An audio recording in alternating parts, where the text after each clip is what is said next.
नमस्कार. आज आपल्याबरोबर आहेत महाराष्ट्राचे मुख्यमंत्री, शिवसेनेचे पक्षप्रमुख माननीय उद्धव ठाकरे साहेब. आज संपूर्ण देश, महाराष्ट्र, संपूर्ण विश्व एका भयंकर संकटातून झुंज देत मार्ग काढण्याचा प्रयत्न करतो. आपल्या देशाची स्थिती चिंताजनक आहे. महाराष्ट्रामध्ये सुद्धा करोनाचं संकट तर आहेच, पण मधल्या काळामध्ये एक निसर्ग वादळ आलं, ते संकट आलं आणि या सगळ्या संकटांना खंबीरपणे तोंड देत राज्याचं नेतृत्व मुख्यमंत्री उद्धव ठाकरे करतायत. अधूनमधून ते गेल्या 4 महिन्यामध्ये लॉकडाऊनच्या काळामध्ये फेसबुकच्या माध्यमातून मुख्यमंत्र्यांनी जनतेशी संवाद साधला.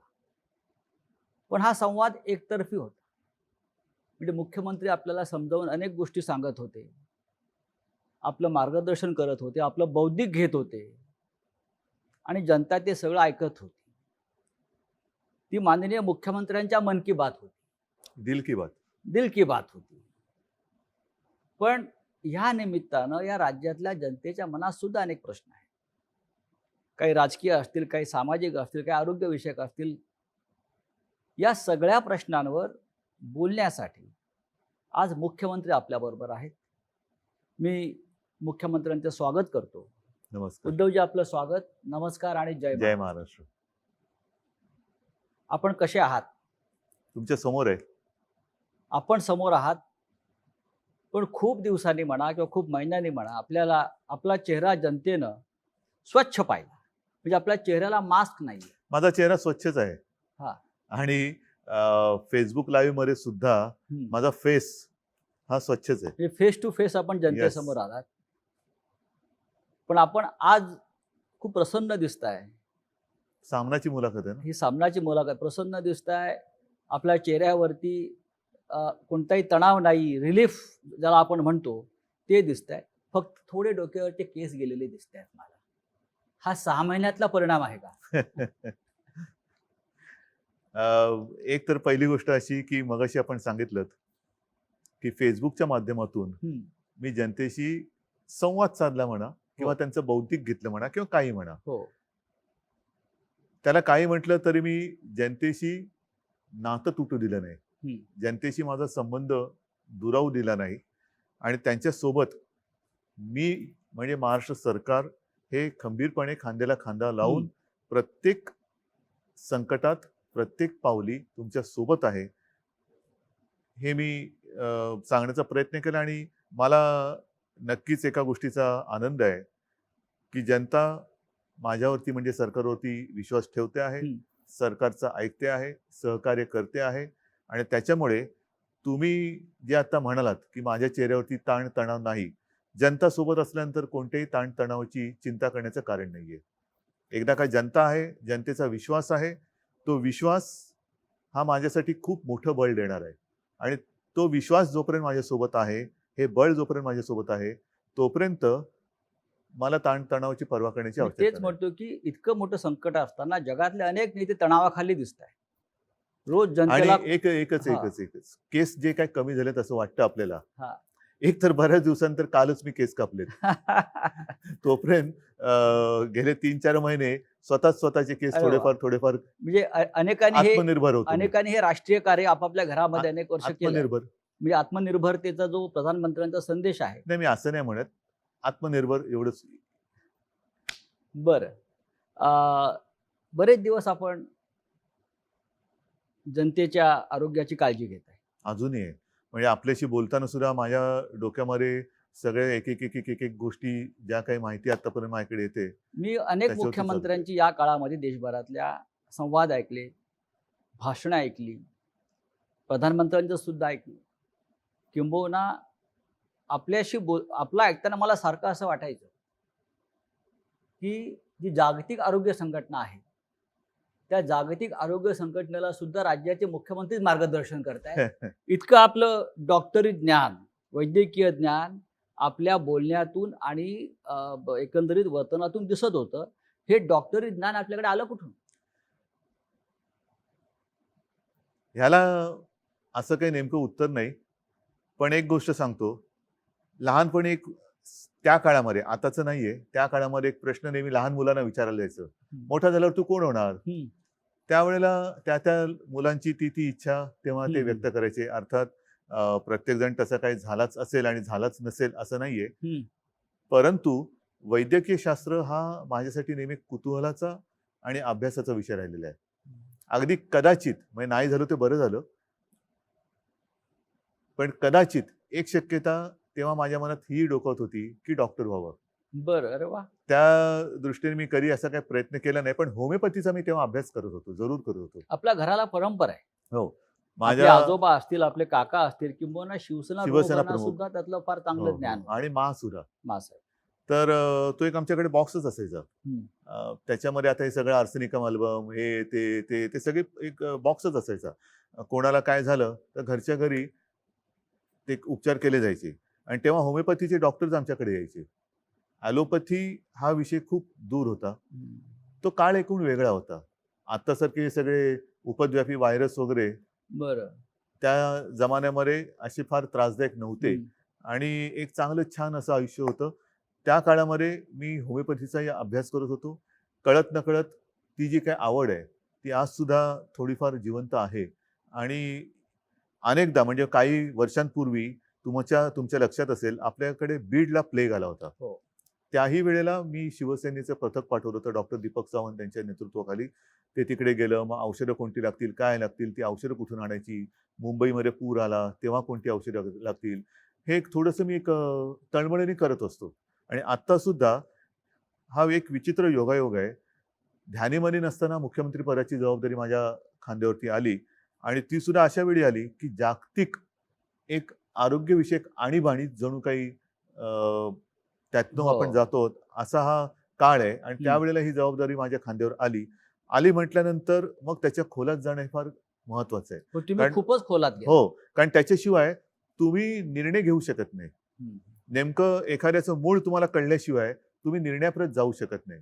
आज ह्या विषयावरती तज्ज्ञ असा कोणीच नाहीये. जो तो अनुभवातून शहाणपण जे येतं, तो अनुभव आपल्याला शिकवतोय आणि त्यातून आपण शहाणे व्हायचं की नाही हा ज्याचा त्याचा प्रश्न आहे, पण शहाणं होण्याचा आपण तरी प्रयत्न करतो. तुम्ही, म्हणजे असं मला वाटतंय की तुम्ही जनतेला मार्गदर्शन करता करता या सगळ्या विषयावर, राज्याचे जी आपली प्रजा आहे, आपण त्याचे पालक आहात. कोरोना बरोबर जगायला तुम्ही शिकलेला आहात. सगळ्यांना शिकायला पाहिजे. कारण त्या फेसबुकच्या माध्यमातून, आणि असं काही नाही की अजून मी ते थांबवलेलं आहे. बरं. येत्या काही दिवसात मी परत करेन. कारण हे करत राहावंच लागेल. जोपर्यंत एक कोरोना सोबत जगणं आपण शिकत नाही आणि स्वीकारत नाही, तोपर्यंत ह्या काही गोष्टी अपरिहार्य म्हणून आपल्याला मानाव्याच लागतील, त्या कराव्याच लागतील. उगाचच फिरणं, उगाचच गर्दी करणं, ह्या काही अनावश्यक गोष्टी ह्या टाळाव्या लागतील. ठाकरे सरकार, आपण ठाकरे सरकारच म्हटलं पाहिजे, कारण जो असं नेतृत्व करतो त्याच्या नावानं ते सरकार ठीक आहे, ओळखलं जातं. पण ठीक आहे, मी नेतृत्व म्हणून हा एक भाग झाला. परंतु एक तर हे महाविकास आघाडी म्हणून 3 पक्षांचं सरकार सोबत समर्थक आपले जे अपक्ष आहेत त्यांचं सरकार आहे. आणि त्याहीपेक्षा महत्वाचं, ज्यांनी हा प्रयत्न स्वीकारला, ज्यांनी ह्या प्रयत्नाचं स्वागत केलं, त्या मायबाप जनतेचं हे सरकार आहे. त्या सरकारला 6 महिने झाले. 6 महिने गेले फुकट. 6 महिने होऊन गेले. खरं म्हणजे एखाद्या सरकारला किंवा एखाद्या मुख्यमंत्री पदाला 1 महिना झाला तरी उत्सव साजरा करतात. सध्या उत्सवाला बंदीच आहे. बंदी आहे. आणि राज्यात व देशामध्ये अशी अनेक उदाहरणं आहेत की ज्यांना 2-4 महिनेही पंतप्रधानपदी किंवा मुख्यमंत्रीपदी राहता आलं नाही. आपण 6 महिन्याचा आपला पूर्ण झाला आणि अत्यंत व्यवस्थित तो पूर्ण झाला. हा 6 महिन्याच्या काळाकडे तुम्ही कसं पाहता? हा काळ कसा गेला? फार विचित्र पद्धतीने गेला. आपण जे म्हणालात ही गोष्ट खरी आहे की 1 महिना झाला, 100 दिवस झाले, 6 महिने झाले. हे सरकारचे वाढदिवस मोठ्या धूमधडाक्यात आतापर्यंत साजरे केले गेले. आता मला असं वाटतं विरोधी पक्षनेते पदाचे दिवस हे धूमधडाक्यात साजरे केले जातात. अच्छा, असं दिसतं हे कोण. पण हे जे काही 6 महिने गेले, हे 6 महिने विविध आव्हानं घेऊन आले होते. आणि आव्हानं अजूनही संपलेली नाहीयेत. राजकीय आव्हान ठीक आहे, ते तर मी तुम्हाला सांगितलं, जोपर्यंत जनतेचं बळ माझ्यासोबत आहे, जनतेचा आशीर्वाद माझ्यासोबत आहे तोपर्यंत मी ह्या आव्हानाची पर्वा करत नाही.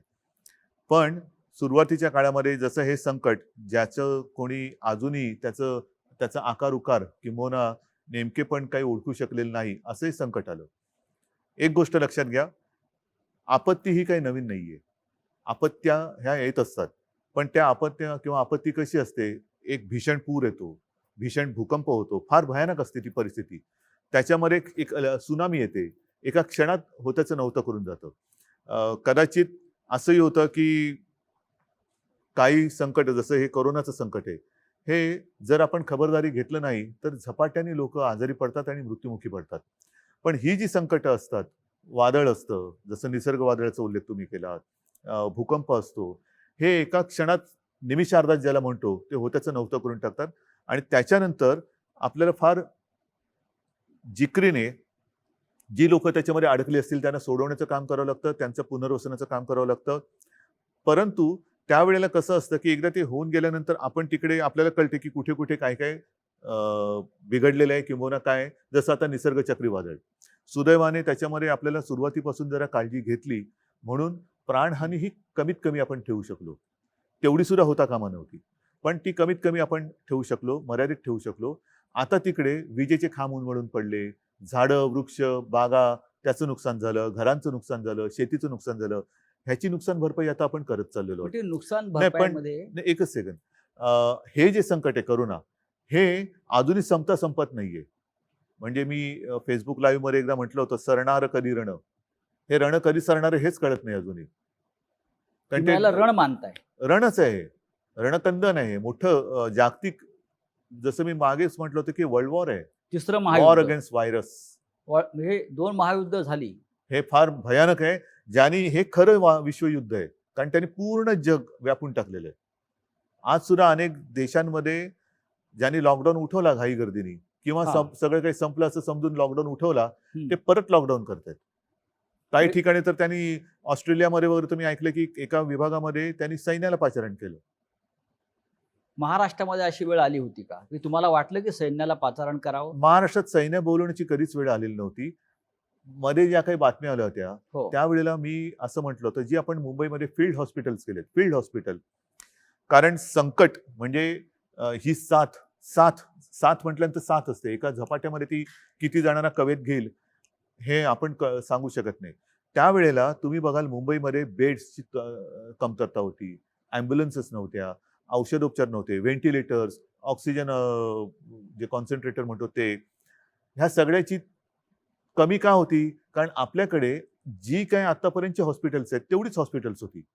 आणि हे जेव्हा माझ्या लक्षात आलं, किंबहुना ज्या वेळेला मला विधानसभेचं कामकाज चालू होतं तेव्हा अधिवेशन, तेव्हा पहिल्यांदा आपल्याकडे मार्चमध्ये महाराष्ट्रात पहिले रुग्ण सापडले. ती तीव्रता हळूहळू वाढत आपल्याला अधिवेशन सुद्धा 1 आठवडा कमी करावं लागलं.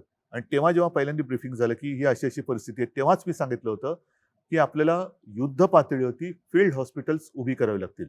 आणि त्यावेळेला जर गरज लागली तर मिलिटरीच्या तंत्रज्ञानाचा उपयोग करून घ्या. कसे ते पटकन तिकडे करतात. एक गोष्ट आणखीन तुम्हाला सांगतो की याही बाबतीत आपल्याला लष्कराची मदत लागली नाही. आपण इथल्या इथे मला त्या गोष्टीचा एक अभिमान आहे की आपल्या ही प्रशासनाची टीम ही त्यांना जे आपण काही सांगू ते तत्परतेने काम करतायत. आणि म्हणूनच चीननी 15 दिवसात इन्फेक्शन हॉस्पिटल उभं केलं. आपणही 15 ते 20 दिवसात हे हॉस्पिटल उभं केलं आणि आणखीन या सुविधा वाढवतोय. या काळामध्ये आपण मगाशी प्रशासनाचा उल्लेख केला, ते उत्तम काम करते. या काळामध्ये 6 महिन्यामध्ये आपण मंत्रालयामध्ये कमीत कमी केलात असा आपल्यावरती एक सतत आरोप होतो आहे. ठीक आहे ना, मंत्रालय आता बंद आहे. मंत्रालयामध्ये कमीत कमी जाणं, एकूणच मी आता त्या विषयावरती बोलतो की आता तंत्रज्ञान एवढं प्रगत झालेलं आहे. त्या तंत्रज्ञानाचा जर का तुम्ही उपयोग करू शकणार नसाल तर तुमच्यासारखे दुर्भागी तुम्हीच. आता तंत्रज्ञानाचा माध्यमातून, जसं आता आपली मुलाखत संपल्यानंतर मी अगदी घरी जाऊनच मुद्दामून सांगतो, घरी जाऊन माझ्या मुंबईतल्या महापालिका जे काही आपले आयुक्त आहेत, नुसते महापालिका एकटे नाही, सहआयुक्त उपआयुक्त ह्यांची मी एक बैठक घेणार आहे. हे रोजचं चाललंय. काल तर मी मराठवाड्यातल्या सर्व आमदारांची एक विदर्भाच्या काल माझ्या शिवसेनेच्या जिल्हा प्रमुखांची एक बैठक झाली, व्हिडिओ कॉन्फरन्स. परवा तिन्ही पक्षाच्या विदर्भाच्या आमदारांची एक व्हिडिओ कॉन्फरन्स झाली. म्हणजे मी घरात बसून सगळीकडे जाऊ शकतोय. एका वेळेला मी पूर्ण राज्य कव्हर करतोय आणि निर्णय घेतोय. करोनाशी लढण्यासाठी सरकारने योजना तर भरपूर केल्या एक गोष्ट आणखी लक्षात हा. घ्या, फिरणं आवश्यक आहे मी नाही म्हणत नाहीये, पण जेव्हा तुम्ही फिरता तेव्हा एकाच ठिकाणी जाता. हो. पण ज्या वेळेला तुम्ही व्हिडिओ कॉन्फरन्सचा उपयोग करता तेव्हा तुम्ही सर्व ठिकाणी जाता. प्रवासाचा वेळ वाचतो, प्रवासाचा वेळ वाचतो. त्यानंतर यंत्रणा जी मग आता मी म्हणतो लावली विमानाने जाते. कशाला जाता? बैलगाडीतून का नाही जात? हम्म. बैलगाडीतून जा, पायी चालत जा. तंत्रज्ञानाचा उपयोग जर करणार नसाल तर मग त्या तंत्रज्ञानाचा शोध लावता ह्या कशाला? तंत्रज्ञानामध्ये तुम्ही अधिकाऱ्यांशी संवाद साधू शकता, पण जनतेशी संवाद कमी होतो असा साधारण एक आक्षेप आहे. आता सध्या तर आपली परिस्थिती लॉकडाऊनचीच आहे. होय. सभा समारंभानं तर बंदीच आहे. हो. जनतेला त्याच्यासाठी बोलवणं म्हणजे आपला नियम आपणच तोडणं आहे. बरोबर आहे. आपला नियम आणि परत हम्म. आपण आता जसं आपण सुरक्षित अंतरावरती बसलेलो आहेत. मी मुख्यमंत्री आहे, माझ्या आजूबाजूला कोण येणार नाही, पण माझ्या समोर माझी जनता बसली आहे, तिचं काय?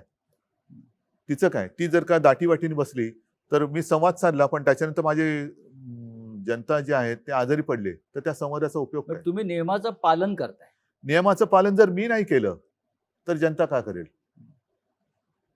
नियमाचं पालन जर मी नाही केलं मग ते सांगतील ना, लोका सांगे ब्रह्मज्ञान स्वतः कोरडे पाषाण. हे जे करोनाचे युद्ध आपण म्हणताय हे विश्वयुद्ध आहे. प्रधानमंत्री जे आपले मोदी जे आहेत त्यांनी सुरुवातीला सांगितलं होतं की हे महाभारताचं युद्ध आहे. महाभारताचं युद्ध हे 14 दिवस चाललं आणि करोनाचं युद्ध आपण 21 दिवसात संपवू.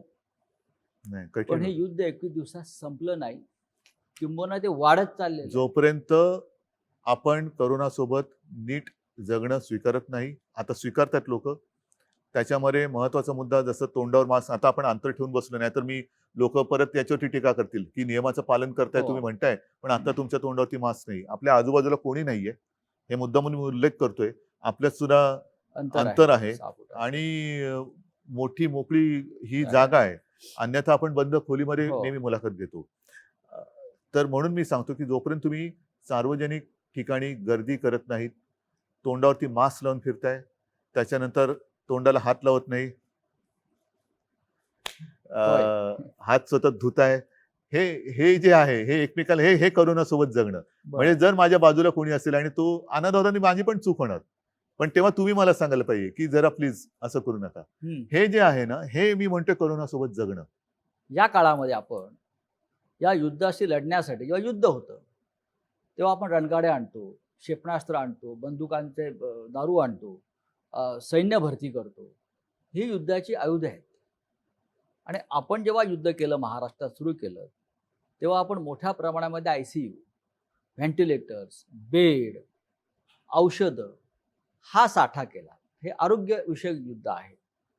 पण इतक्या मोठ्या प्रमाणामध्ये इन्फ्रास्ट्रक्चर उभं करून सुद्धा लोकांच्या सातत्याने तक्रारी कमी झाल्या आता नाहीत. नाही येते. किंबहुना कोविड सेंटरमध्ये बेड नाही नाही, असं होत नाहीये. किंवा गेल्यावरती आम्हाला उपचार मिळत नाही. सांगतो, अशा प्रकारे सुद्धा काही तक्रारी तुम्ही इतकं प्रचंड काम केल्यावर सुद्धा जेव्हा आल्या तेव्हा मुख्यमंत्री म्हणून आपलं काय भावना राहिल्या? नाही भावना, इथे मी भावना वगैरे माझ्या पाळत नाहीये. मला काम करायचंय आणि जनतेला वाचवायचंय. जी तुम्ही गोष्ट म्हणताय ही सुरुवातीला मुंबईत होती, जे मी तुम्हाला सांगितलं. प्रामाणिकपणाने आपण कबूल केलं पाहिजे की ह्या व्हायरसचा प्रादुर्भाव, साथीचा प्रसार आणि आपल्याकडच्या सुविधा ह्याचा जी उपलब्ध होती हे विषम प्रमाण होतं. आता मुंबईत आपण अजूनही वाढवतो आहोत, परंतु आता हा व्हायरस ग्रामीण भागात पसरायला लागलेला आहे, इतर शहरात पसरतोय. त्या शहरांमध्ये आणि त्या ग्रामीण भागामध्ये जिथे या सुविधा अजूनही उपलब्ध आपण करू शकलेल्या नाहीत किंवा ज्या सुविधा आता बनतायत, तोपर्यंत तिथे ही तक्रार थोडीफार राहणार. आणि त्याच्यासाठी सर्व जिल्हाधिकाऱ्यांना माझ्या सूचना आहेत की जिथे जिथे तुम्हाला आवश्यकता असेल तिथे तिथे तात्काळ या सुविधा निर्माण करा. पण मुंबईत ज्या वेळेला आपण या सुविधा केल्या तेव्हा पावसाळा नव्हता, म्हणून आपण मोकळ्या मैदानात त्या सुविधा बिना कोणत्या अडचणीच्या आपण तयार करू शकलो. BKC मध्ये सगळ्यात मोठे इस्पितळ आपण उभं हो, केलं. गोरेगावचं नेस्को गोरेगावचं. त्याच्याहून मोठं आहे. त्याच्यानंतर वरळीला डोम आहे, आता रेस्कोर्सला करतोय, मुलुंड चेक नाका आहे, दहिसर आहे. या सगळीकडे आपण का करू शकलो? कारण तिकडे आपण त्या काळाचा फायदा घेतला. कारण मुंबईमध्ये आपल्या आधी सुरुवात झाली होती या साथीची. आता काय होते, आता गावामध्ये किंवा इतर शहरांमध्ये पाऊस आता लागलेला आहे, त्याच्यामुळे अशी मैदानं तुम्हाला मिळणार नाही. बरं, या मैदानात सुद्धा नुसते आपण तंबू नाही टाकले, तिथे सुद्धा टॉयलेटची सोय ही परमनंट, म्हणजे त्याच्यासाठी सुद्धा सिवेज लाईन वगैरे टाकून घेतली, पाण्याची लाईन टाकली, म्हणजे कुठेही नंतर त्रास होता कामा नये ह्याची खबरदारी घेऊन या सुविधा तयार केल्या. आता गावागावात किंबहुना इतर शहरांमध्ये आपल्याला जे मोठे हॉल असतील किंवा काही ठिकाणी गोडाऊन्स असतील जे कव्हर्ड आहेत ऑलरेडी, अशा ठिकाणी आपल्याला ह्या कराव्या लागतात. किंवा ते जर का नसेल तर काही रिकाम्या बिल्डिंग आहेत का, आजही काही ठिकाणी आपण शाळा, कॉलेजेस किंबहुना हॉस्टेल्स हे क्वारंटाईनसाठी घेतलेले आहेत, कारण तात्काळ आपल्याकडे दुसरं काहीच नव्हतं. हे इतकं करून सुद्धा देशामध्ये रुग्ण वाढतातच आहेत. 10 लाखाच्या वर रुग्ण देशामध्ये गेले, त्याच्यापेक्षा जास्त आकडा हा असावा. महाराष्ट्राचा आकडा हा 3 लाखावर गेला 3 लाख एकूण, एकूण. म्हणजे पहिला रुग्ण जो आता बरा होऊन घरी गेलेला आहे त्याला हा. सुद्धा त्याच्यात पकडलं जाते. आणि हे मुंबई खरं 1 चूक आहे. लाखावर गेले. हो, पण आता म्हणजे जे बरे होऊन गेले तो त्याच्यामधले फिगर दिल्या जात नाही. नाही, तो धरता कामा नये ना. तुम्ही तुमच्या महाराष्ट्राला किंवा देशाला पंतप्रधान किती असं विचारता का? मग नेहरूंपासून पंतप्रधान धरणार का? महाराष्ट्रामध्ये सुद्धा यशवंतरावांपासून मुख्यमंत्री धरणार का? असे सगळे मुख्यमंत्री किंवा सगळे पंतप्रधान एकत्रित धरत नाहीत. आत्ता किती पंतप्रधान? 1. आत्ता किती मुख्यमंत्री? 1. आतापर्यंत कोण कोण होऊन गेले? हे होऊन गेलेले. म्हणजे आता आकडा कमी होतो. कमीच आहे. हा, असं नाही मी म्हणत, काही ठिकाणी वाढतोय. एक आणखीन महत्वाचा मुद्दा घ्या लक्षात, की ही साथ आहे, आकडा वाढतोय, तो थोडा वाढणार, पण याच्यामध्ये आपल्याला लवकरात लवकर तो रुग्ण ओळखून किंबहुना रुग्णाला जर का तशी लक्षणं आढळली तर त्यांनी लवकर पुढे आलं पाहिजे. मृत्यूदर कमी ठेवणं, औषध नसताना सुद्धा, औषध कोणते नाहीये पण त्याच्यावरती इतर जे काय आता उपलब्धता आहे त्याच्यानुसार उपचार करून मृत्यूचं प्रमाण कमी ठेवणं, हे आता आपलं मोठं आव्हान. या क्षणी मुंबई नियंत्रणामध्ये येत असताना अजून मी त्याच्यावर तर काय बोलत नाही. मुंबईची एक मिनिट, असं अजिबात मी बोलणार नाही, कारण असं जर का आपण समज करून घेतलं तर आपण गाफील राहू. त्याच्यामुळे कृपा करून तुम्ही त्या आकड्यांकडे लक्ष देऊ नका. पण आज मुंबईच्या बाहेरची शहर आहेत, कल्याण, डोंबिवली, हो. ठाणे, नवी मुंबई, अंबरनाथ, पुणे, पिंपरी चिंचवड हे भाग जास्त संक्रमित हो. झालेले आहे आणि ती चिंतेची गोष्ट वाटते सगळ्यांना. कारण एकतर हे दाटीवाटीच्या जागा आहेत, नोकरी धंद्याच्या जागा आहेत, औद्योगिक वसाहती आहेत आणि हाच पुणे, पिंपरी चिंचवडला परत लॉकडाऊन करावा लागला. ठाणे, कल्याण, डोंबिवलीला परत लॉकडाऊन करावं लागलं. नवी मुंबईमध्ये सुद्धा संकट वाढतंय. चंद्रपूर सारख्या ठिकाणी सुद्धा रुग्ण वाढतायत. हो. नागपूरला हो. चित्र वाईट दिसलं. ही वेळ परत परत लॉकडाऊन करण्याची का आली? सांगतो, ही केवळ आपल्यावरती चालेल नाहीये. हे जी सुरुवातीला मी म्हटलं, हे जागतिक कटू सत्य आहे. जागतिक कटू सत्य आहे. आपल्याकडे नेमकेपणाने बोलणार किंवा तसं सल्ला देणारं जगामध्ये कोणी नाहीये. एका बाजूला लॉकडाऊन केला पाहिजे का, तर त्याला विरोध करणारे अनेक शहाणे आहेत. लॉकडाऊनने काय सदलं? लॉकडाऊन म्हणजे उपचार आहे का? लॉकडाऊनने आर्थिक संकट येते, लॉकडाऊनने अर्थव्यवस्था. ठीक आहे बाबा, तुम्हाला मग आम्ही उडून देतो. मग इकडे लोक जर का दुर्दैवाने त्यांना काही मृत्युमुखी पडले तर तुम्ही घेणार का जबाबदारी? जे आज जे सरकारच्या दारी येऊन बसले दार उघड म्हणून टाहो फोडतायत, दारं उघडायला हरकत नाहीयेत, पण दारं उघडल्यानंतर तुम्ही जबाबदारी घेणार आहात का? अर्थव्यवस्था ही, म्हणून आपण काय करतोय, माझं मत असं आहे की आता लॉकडाऊन शब्द न वापरता, मी असं कधीच म्हणणार नाही की लॉकडाऊन मी उठवतोय, नाही, अजिबात नाही, पण मी हळूहळू एक एक गोष्टी उघड करत चाललोय आणि प्रयत्न माझा असा आहे की एकदा उघडलेली गोष्ट परत बंद होता कामा नये. त्याच्यामुळे नुसता आरोग्याचा विचार करूनही चालणार नाही, नुसता अर्थव्यवस्थेचं पण चालणार नाहीये. जे केवळ आणि केवळ अर्थव्यवस्थेची चिंता करतायत त्यांनी आरोग्याची चिंता थोडीफार तरी केली पाहिजे. आणि जे केवळ आणि केवळ आरोग्याची चिंता करतात ते आजच्या घडीला ते सत्य असलं तरी थोडीफार आर्थिक चिंता पण केली पाहिजे. आणि ह्याचं तारतम्य ठेवून, ही तारेवरची कसरत आहे. करोना बरोबर जगायला शिकायचं म्हणजे तारेवरची कसरत करायला शिकलं पाहिजे. आणि दुसरा महत्वाचा मुद्दा, मुंबईच्या आसपासच्या परिसरात जो काही थोडा प्रादुर्भाव वाढतोय, या व्हायरसचा एक वागणुकीचा तुम्ही जर का हे बघितला आलेख, तर हा व्हायरस गुणाकार करत जातो आणि जिथे पहिली सुरुवात होते तिथे सुरुवातीला तो पीकवरती जातो, शिखरावर जातो आणि मग तो फ्लॅट होऊन मग कमी येतो. जिथे उशिरा होतं तिकडे तो उशिरावर पीकवर जातो. ह्या परिसरामध्ये जिथे उशिरा सुरू झालेला आहे तिथे तो पीकवरती उशिरा चाललेला आहे. त्याच्यामुळे हा परिसर आणि ही शहरं ही कालांतराने बाहेर पडतील.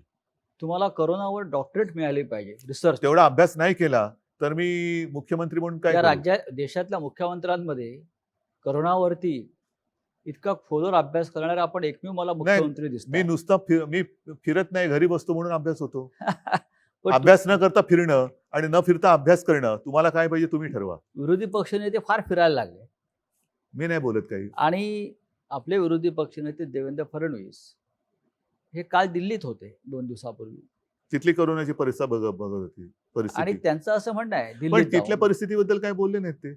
अच्छा, नाही म्हणजे मी काय तिथे जाऊन दिल्लीत जाऊन विरोधी पक्षनेते महाराष्ट्राच्या भयावह परिस्थितीविषयी बोललेले आहेत. ह्याचं कारण का की त्यांनी त्यांचा जो फंड आहे तो महाराष्ट्राचा फंड दिल्लीत दिला म्हणून सगळ्या गोष्टी ते दिल्लीत जाऊन करतात.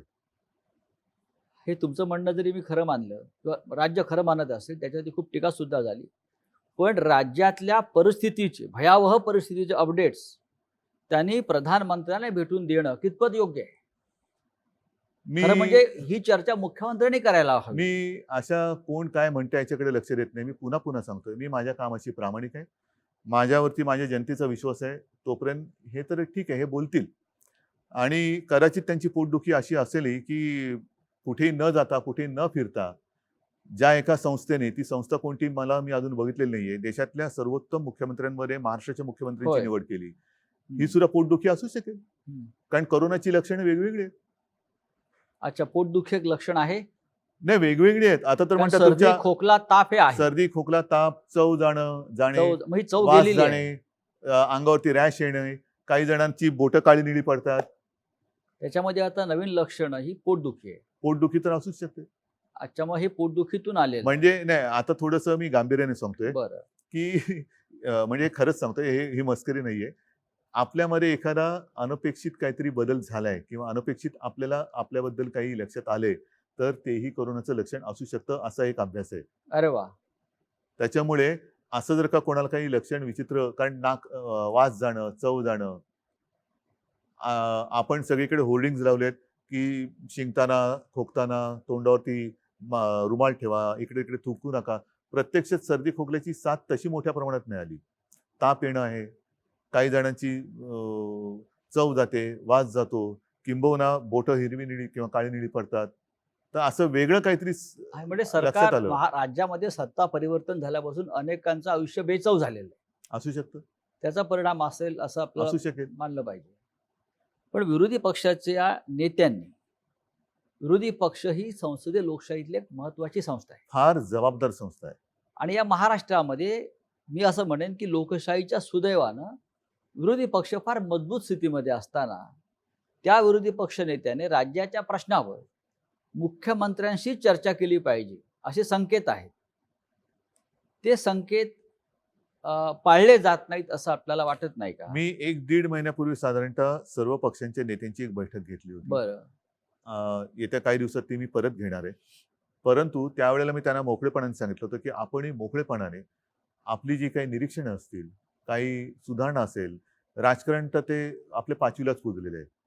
सर्वदा राजकारण एके राजकारण. पण हा जनतेच्या जीवाशी खेळ होतोय. जर एखादी गोष्ट आपण म्हणता, मी मान्य करेन की कुठेही अजूनही कोविड सेंटरमध्ये थोडीशी दुरावस्था असेल, असू शकेल. मी असं नाही म्हणणार की असं नाहीच आहे, पण असेल तर ती मी सुधारवली पाहिजे. कारण शेवटी ती सुविधा मी जनतेसाठी केलेली आहे आणि त्याच्यात जर का कुठे काही उणीव असेल तर ती दूर केली गेलीच पाहिजे. आता सुद्धा आपल्याकडे काही काही औषधं गेल्या काही महिन्यामध्ये एक त्याच्यावरती शोध लागतोय आणि ती वापरली जात आहेत. आणि मी मुद्दामून सांगतो, WHO असेल किंवा आणखीन काही असेल, आपल्याला दूरचित्रवाणी किंवा वृत्तपत्रातनं कळतं की ब्रेक थ्रू, त्याच्यामध्ये एक ते स्टिरॉइडचं नाव आलं, डेक्सोना, ज्याला आपल्याकडे डेक्सोना म्हणून म्हणतो. मी टास्क फोर्सला विचारलं, ते म्हणाले साहेब हे औषध आपण स्टिरॉइड आपण गेले 2 महिने ऑलरेडी वापरतो. बरं. आता ते सुद्धा कधी द्यायचं, किती द्यायचं, हे प्रमाण हे डॉक्टरांनी ठरवायचं असतं. आणि म्हणून प्रत्येक रुग्णाला हे औषध मिळालंच पाहिजे हा आग्रह आपण नाही धरता कामा, ते डॉक्टरवरती सोपवलं पाहिजे. म्हणजे सध्याच्या काळामध्ये महाराष्ट्र असेल, देश असेल किंवा विश्व असेल, जो उल्लेख केला जातो की पांढऱ्या कपड्यातले देवदूत डॉक्टर्स किंवा नर्सेस, वॉर्ड बॉयज हे खऱ्या अर्थाने या देशात आणि विश्वामध्ये काम करत आहेत आणि ते सुद्धा त्यांचं सुद्धा मोठ्या प्रमाणामध्ये बलिदान. देवावरती आणि देवदूतावरती विश्वास नसेल तर दोघेही काम नाही करू शकणार. होय. कर्नाटकचं जे बाजूला राज्य आहे तिकडल्या मंत्र्यांनी सांगितलंय, तिकडे जी काय परिस्थिती गंभीर झालेली आहे करोनाची, की आता आम्ही सगळं देवावर सोडून मोकळं होतोय. हे कितपत योग्य आहे?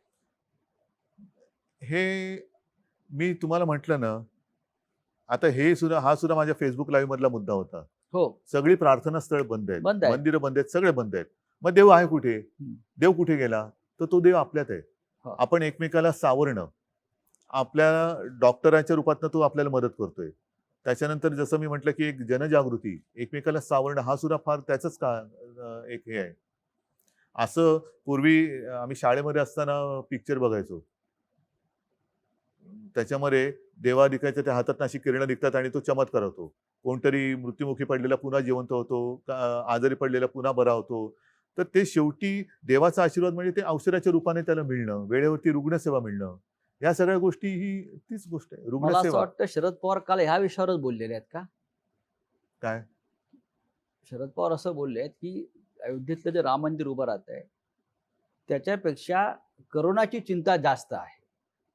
मंदिराच्या माध्यमातून करोना बरा होणार नाही. करोनासाठी आपल्याला अशा प्रकारे आपण म्हणताय बरोबर डॉक्टर आहे ना. डॉक्टर्स पाहिजेत. आज डॉक्टरांची आणखीन एक गोष्ट काय आहे, की आपण ज्या सुविधा निर्माण करतो आहोत, हो त्या सुविधा काही रुग्ण बऱ्या नाही करणार आहेत. हा त्या सुविधांच्या बरोबरीने डॉक्टर्स पाहिजेत.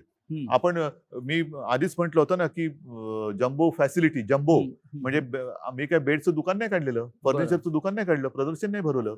त्याच्यावरती जेव्हा रुग्ण येईल तेव्हा त्या रुग्णाच्या आणि बेडच्या बाजूला डॉक्टर आणि ती सिस्टर पाहिजे आणि हातात औषधं पाहिजेत. ज्या मुंबईतल्या करोनाच्या स्थितीवर सगळ्यात जास्त टीका देशभरातल्या राजकीय लोकांनी केली, मग ते प्रवासी मजदूर जाताना असतील किंवा रुग्ण वाढताना असेल, त्याच मुंबई पॅटर्नचा आज सगळ्यात जास्त बोलबाला होतो. कोण करते? प्रत्येकाला मुंबई पॅटर्न लागू करा असं देशभरात वाटतं. कोण करते? सगळेच करताय.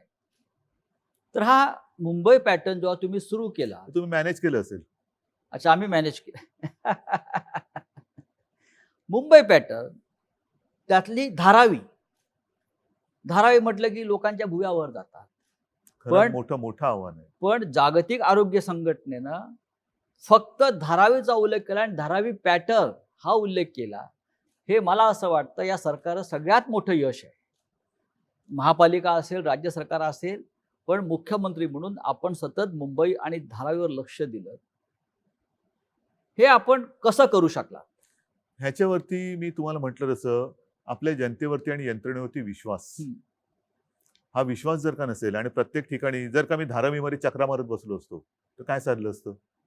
मी मुख्यमंत्री म्हणून जाणं म्हणजे सगळा तो लवाजमा माझ्याभोवती गोळा होणं. बरं, म्हणजे त्यांना कामाची ठिकाणं आणि कामं सोडून माझ्याभोवती गोळा होणं. ह्याच्या पलीकडे मी त्यांना काय सांगणार? पण एक गोष्ट नक्कीच समाधानाची आहे की WHOनी धारावीचा उल्लेख केला. त्याच्यानंतर काल परवाकडे वॉशिंग्टन पोस्ट मध्ये एक आर्टिकल आहे, त्याच्यात त्यांनी म्हटलं की मुंबई हे एक असं शहर आहे की ज्या शहराने कोणतीही माहिती लपवलेली नाही, लपवाछपवी नाही, बिलकुल नाही, जे आहे ते स्पष्ट आहे. पण तुम्ही लपवताय, काहीतरी लपवताय असं विरोधी पक्ष नेत्यांचं म्हणणं होतं. मृत्यूच्या आकडे लपवताय, रुग्णांच्या आकडे लपवताय. त्यांच्याकडे वॉशिंग्टन पोस्ट त्यांची स्वतःची यंत्रणा आहे का? असू शकेल की ज्या माध्यमातून त्यांना हे आकडे मिळत आहेत किंवा राज्यातल्या कारभाराविषयी माहिती मिळते. असू शकेल. पण ह्या ज्या काही गोष्टी आहेत, WHO आणि वॉशिंग्टन पोस्ट हे ह्या वृत्तपत्रात आणि त्या हेल्थ ऑर्गनायझेशननी देणं हे एक फार मोठं गौरवाची गोष्ट आहे. त्याच्यामुळे मी या गोष्टींकडे बाकीच्या गोष्ट आहे. मी त्याच्याकडे लक्ष देत नाही. धारावीत आपल्याला यश मिळत आहे. मी अजूनही बोलत नाही, कारण अजूनही संकट पूर्ण टळलं पाहिजे. आणि जर का मी कोणाचं आता मोठं कौतुक केलं तर गाफीलपणा मला नकोय, गलथानपणा नकोय. मुंबई सुद्धा हळूहळू स्थिरस्थावर होत आहे. पण मुंबईच्या रस्त्यावरती वडापाव कधी मिळणार? त्याच्यासाठी सुद्धा आपली ही हळूवार वाटचाल त्याच दिशेने चालू आहे. हो, जोपर्यंत मुंबईच्या रस्त्यावरती लोकांना वडापाव मिळत नाही तोपर्यंत मुंबई सुरळीत झाली असं कोणी या देशामध्ये मानणार नाही. वडापाव आहे, बऱ्याच गोष्टी आहेत.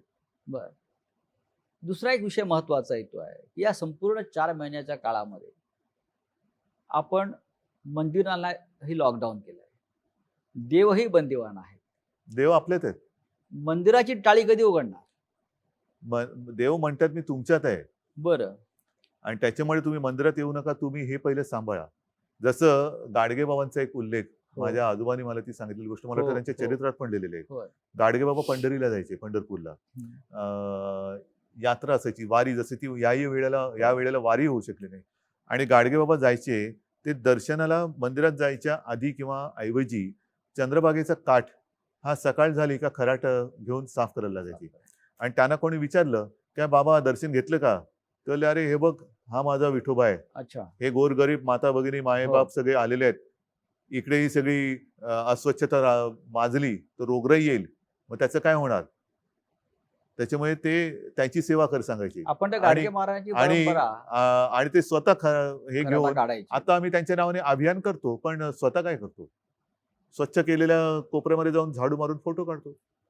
गाडगे महाराजांची परंपरा महाराष्ट्राला जशी लाभली आहे, तशी ठाकरे कुटुंबाला आहे ना, प्रबोधनकारांपासून किंवा त्याच्यामुळे देव काही त्यांनी गोष्टी पाहिला.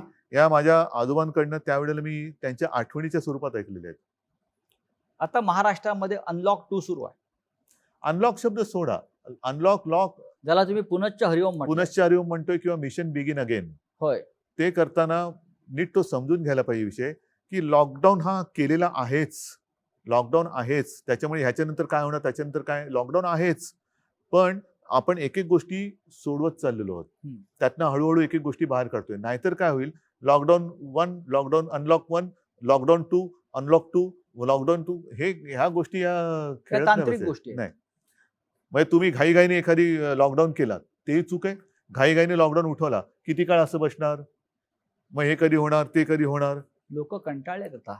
आहे, पण कंटाळा घालवण्यासाठी म्हणून लॉकडाऊन केलेलं नाही, उघडायचं असं नाहीये. लोकांच्या पोटापाण्याचा प्रश्न आहे. त्याच्यासाठी एकदम जर का घिसाडग्याने उघडलं आणि साथ प्रचंड वाढली आणि जीवच गेला, तर पोटपाण्याचं काय करणार? काही ठिकाणी कारखान्यांमध्ये सुद्धा जर काही साथ घुसली तर काय होणार? आणि म्हणून मग एक गोष्ट स्वीकारायला पाहिजे, की मग कोरोनाचं काय होईल ते होईल, किती माणसं मृत्युमुखी पडतील ते पडतील, पण आम्हाला लॉकडाऊन नको. आहे का म्हणजे तयारी? अमेरिकेत जसं केलंय, हा, तयारी आहे का? माझी नाही तयारी. न्यूयॉर्कला आहे. असेल, माझी नाही तयारी. मी म्हणजे ट्रम्प नाहीये. मी माझ्या डोळ्यासमोर माझी माणसं अशी तळमळताना हे करताना बघू शकत नाही, अजिबात नाही. त्याच्यामुळे एक गोष्ट ठरवा, की लॉकडाऊन गेल्या खड्ड्यात, जीव गेला तरी 72, पण आम्हाला लॉकडाऊन नको. रेल्वे सुरू होत नाही अद्याप, लोकांनी प्रवास कसा करायचा? म्हणूनच मी म्हणतो ना, की एकदा काहीतरी ठरवा, इस्पार या उसपार. आणि जर का दोन्ही सांभाळायचं असेल तर मी म्हटलं तसं रेल्वे रुळावरनच चालली पाहिजे. तशी ती तारेवरची कसरत आहे, तारेवरची कसरत आहे. तुम्ही रेल्वे सुरू करणार की नाही असा प्रश्न आहे माझा. नाही, बंद करण्यासाठी आम्ही काय केलं? रेल्वे ही मुंबईची लाईफलाईन आहे. जोपर्यंत लाईफलाईन, रेल्वे सुरू करूया, वडापाव सुरू करूया, सगळं सुरू करूया, पण एकदा काहीतरी एक टोक स्वीकारा. घाई गडबडीने घिसाडघाईने तुम्हाला हे करायचंय आणि मग काय आपल्या घरात कुटुंब याच्यामध्ये आजारी पडतात आणि काही मृत्युमुखी पडतात. मग कुटुंब मृत्युमुखी पडल्यानंतर घराला जे टाळं लागेल ते लॉकडाऊन कोण उघडणार? घराचं जो काय लॉकडाऊन होईल, कुटुंब जर काय गेलं तर त्या घराचं टाळं कोण उघडणार? आणि म्हणून ते टाळं नको असेल तर या गोष्टी टाळा. शिक्षणाचा पूर्ण बट्टाबोळ झालाय जगभरात. आणि महाराष्ट्रात सगळ्यात विषय जो सध्या चर्चेला जातो आहे तो म्हणजे पदवी परीक्षेच्या ज्या अंतिम वर्षाचं काय करायचं. तो निर्णय घेतलाय, कारण याच्यामध्ये राज्यपालांचं एक मत आहे. नाही, पण आता राज्यपालांसुद्धा मला सरकारचं एक मत आहे. आपण कोणत्याही परिस्थिती, कारण आता काही ठिकाणी बघा, तुम्ही मला प्रश्न विचारतानाच दोन्ही बाजूनी प्रश्न विचारताय. एका बाजूने म्हणताय की हे कधी होणार आणि दुसऱ्या बाजूला म्हणताय की हे पण होतंय. म्हणजे एका बाजूला म्हणते हे उघडणार कधी, दुसऱ्या बाजूला म्हणताय की तुम्ही राज्यात इतर राज्यांमध्ये पुन्हा लॉकडाऊन होते. मग हाच तो माझा महत्वाचा मुद्दा आहे. काही ठिकाणी शाळा सुरू केल्या आणि त्यातली मुलं बाधित झाली. असं कोणी समजू नका की मुलांना हा कोरोना होत नाही. 6 महिन्याच्या बाळाला सुद्धा कोरोना झाला, तो बरं झाला. हे चित्र आलंय. दक्षिण कोरियामध्ये शाळा परत बंद कराव्या लागल्या, अनेक देशात बंद. मग त्याचा खेळखंडोबा किंवा बट्ट्याबोळा आहे की नाही? मग या शिक्षणासाठी शेवटी महाराष्ट्राला शिक्षणाची फार मोठी परंपरा आहे. सगळ्या देश जगाला आहे. मुंबई महाराष्ट्राला आहेच ना. शिक्षण हे जीवनावश्यक गोष्टीपैकी एक आहे. 2020 मध्ये या काळामध्ये मुलांनी, तरुणांनी शिक्षणाचं काय करावं? महत्वाचा मुद्दा आहे हा. आणि त्याच्यासाठी आपण आता हा जुलै जवळपास संपत आला, बरोबर आहे. जूनमध्ये शाळा सुरू होतात. मी माझी संकल्पना मांडली ती हीच आहे की शाळा कधी सुरू होणार. आता तो शाळा हा जो कन्सेप्ट आहे तो थोडासा बाजूला ठेवा. शिक्षण कधी सुरू होणार. ह्याच्यासाठी आपण हा एक विचार केला की जिथे जिथे शक्य असेल ग्रामीण भागात तिथे शाळा सुरू कराव्यात का, आणि जिथे जिथे शक्य आहे, सुविधा आहे, तिकडे ऑनलाईन शिक्षण सुरू करावं का. ऑनलाईन शिक्षणाचं पायलट आपल्याकडे सुरू झालेलं आहे. बरं. त्याच्यासाठी आपण केंद्राशी बोलून आता त्याच्यात सुद्धा कसं आहे की हे एकतर्फीच होणार आहे. जसं माझं फेसबुक लाईव्ह होतं तसंच ते होणार आहे की टीव्ही चॅनलवरनं शिकवता येईल का. त्याच्यानंतर आपण मुंबई महापालिकेच्या शाळेमध्ये टॅब दिले होते, SD कार्ड लोड केले, त्याच्यात ई लर्निंग आहे, टेक्स्टबुक आहेत, पाठ्यपुस्तक आहेत. अशी काही हे करावं का, कारण त्याच्यावरती सगळ्या बाजूनी आपण मतांतरही घेत आहोत. पण जसं आता तुम्ही म्हणताय की लॉकडाऊन करावा, काही म्हणतात करावा, काही म्हणतात करू नये, तसं प्रत्येक बाबतीत आपल्याला 2 मत, 3 मत, 4 मत हा जो काही एक घोळ होतोय मतांतराचा, त्याच्यामुळे आपला प्रॉब्लेम होतोय. कारण सरकार म्हणून आम्ही करणार, शेवटी जर का एखादी गोष्ट मला पटली तर मी टीकेची पर्वा कधीच करत नाही. मुख्यमंत्री नव्हतो तेव्हाही केली नाही आणि आताही करणार नाही. जी गोष्ट मला पटले आणि मला असं वाटतं की याच्यात जनतेचं हित आहे तिकडे मी टीकेची पर्वा करत नाही.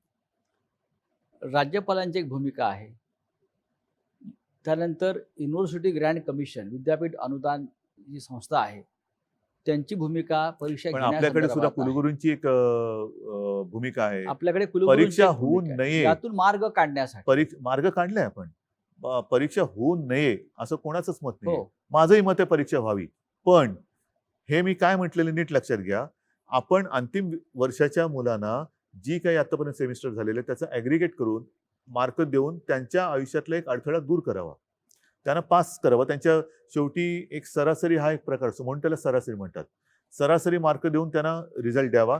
ज्यांना कोणाला वाटतं की मी ह्याच्याहून चांगली कामगिरी बजावू शकतो त्यांना आपल्याला जेव्हा शक्य होईल. आता हे आपण मे महिन्यात बोलत होतो, जून महिना गेला, जुलै गेला, केव्हा शक्य होईल. आता तरी आपल्या समोर तसं काही दिसत नाही, कारण आता ग्रामीण भागात सुद्धा तो पसरतोय कोरोना. जेव्हा शक्य होईल तेव्हा आपण परीक्षा जाहीर करू, परीक्षा घेऊ. ज्यांना असं वाटते की आम्ही परीक्षेला बसू शकतो आणि आम्हाला बसायचंय, परीक्षेला बसा. आणि तेव्हा मात्र तुम्हाला एकच काहीतरी ऍक्सेप्ट करावं लागेल, एक तर ऍग्रिगेट केलेल्या मार्क्सचा एक रिझल्ट घ्या किंवा परीक्षेचा. नोटबंदी हे मोठं संकट होतं. त्यात हजारो लाखो लोक बेरोजगार झाले आणि त्याचे परिणाम देश आजही भोगतोय. विशेषतः याचा सगळ्यात जास्त फटका औद्योगिक राज्य असल्यामुळे महाराष्ट्राला बसला, मुंबईला त्याच्यावरती बसला. जास्त कोण बोलत नाहीये. आता पुन्हा करोनाचाच फटका औद्योगिक दृष्ट्या म्हणाल तर आपल्याच राज्याला बसतोय. आपल्या राज्यामध्ये पण एक संकट हे शेवटी संकटात सुद्धा प्रकार आहेत, मानवी आणि अमानवी. मानवी असो किंवा अमानवी असो, ते कोणालाच मानवत नाहीत. त्याच्यामुळे संकट हे संकट असतं. आताचं संकट हे अमानवी आहे आणि हे आपल्या हातात नाहीये. हे संकट, हा व्हायरस जो आला तोच मुळातून बाहेरून आलेला आहे. यातून मार्ग कसा काढणार. हजारो लाखो लोक जे मार्ग बेरोजगार या याच्यातून मुंबई महाराष्ट्र, मला असं वाटतं ह्याच्यातून मार्ग काढण्यासाठी पूर्ण जग धडपडत आहे. आणि आता सुद्धा प्रसारमाध्यमातून ज्या बातम्या आपल्या समोर येत आहेत त्या आशादायक आहेत. याच्यावरती वॅक्सिन जवळ आपण गेलेलो आहोत, पोहोचतो आहोत. काल सुद्धा माझी काही जणांशी चर्चा झाली. येत्या काही महिन्यात कारण या वॅक्सिनची ट्रायल सुरू झालेली आहे. आता प्राण्यांवरती होते, एक ठराविक ग्रुपवरती होते, त्याच्यानंतर ती मोठ्या प्रमाणावरती होईल. असं करून आता तर बातमी की ऑगस्टमध्ये आलं तर आनंद आहे. पण साधारणतः या वर्षाच्या अखेरीपर्यंत आपल्या देशामध्ये वॅक्सिन तयार होऊ शकतं असं चित्र आहे. शेतकऱ्यांचे प्रश्न नव्याने उफाळून येतील. सगळ्यांचेच आहेत. आता आजपासूनच महाराष्ट्रामध्ये दूध उत्पादक शेतकऱ्यांचं आंदोलन सुरू झालंय. त्यांच्या दुधाला भाव वाढवून हवा. कोणाला भाव मिळतोय नीट? कोणालाच भाव मिळत नाहीये. त्याच्यामुळे हे संकट हे सर्वव्यापी आहे. त्याच्यामुळे कोणत्या एका वर्गावरती किंवा एका क्षेत्रावरती संकट आहे असं मानणं चूक आहे. आणि शेवटी सगळीच लोक जर का अन्याय होतो म्हणून बाहेर पडली तर मग माझं तेच म्हणणं आहे, मग एक तर तुम्ही एक काहीतरी स्वीकारा की जे काय होईल ते होईल, आणि नाही तर आम्ही सुरक्षित राहून व्यवस्थित शांतपणाने विचार करून ह्या संकटाला परतू. हा एक मार्ग आहे. नाही तर जे काय होईल ते होईल, मारतो उडी आम्ही. कारण खाजगी कंपन्या, खाजगी उद्योग यांनी तर नोकर कपात मोठ्या प्रमाणात सुरू केली. पण शासनामध्ये सुद्धा एस टी मधून 4000 लोक कमी केले.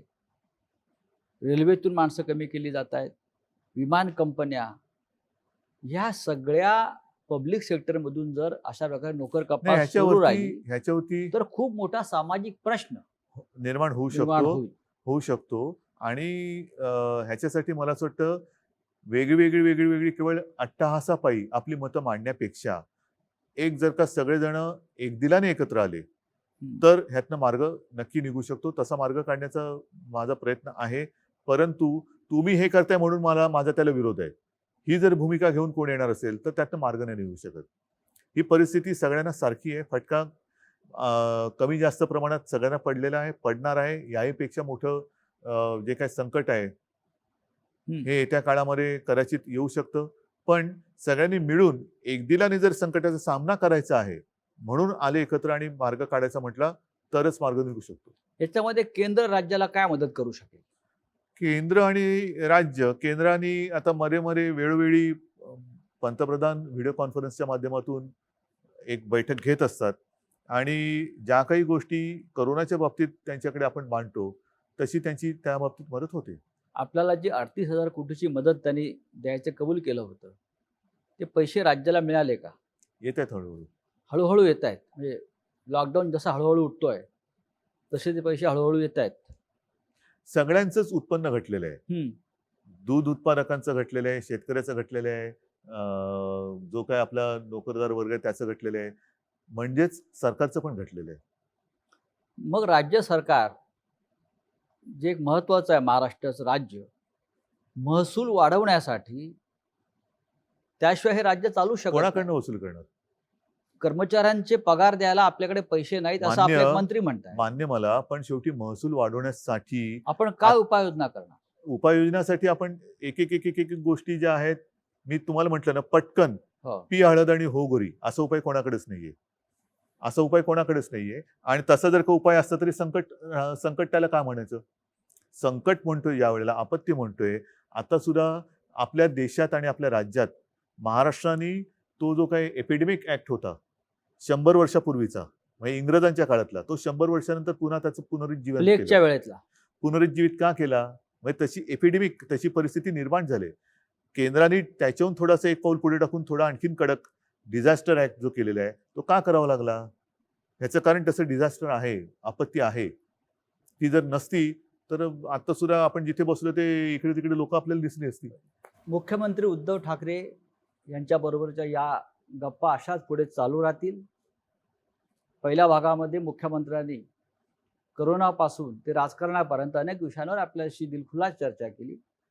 ही चर्चा पुढल्या भागात अशीच आपण चालू ठेवू. तोपर्यंत आपण थोडी विश्रांती घेऊ.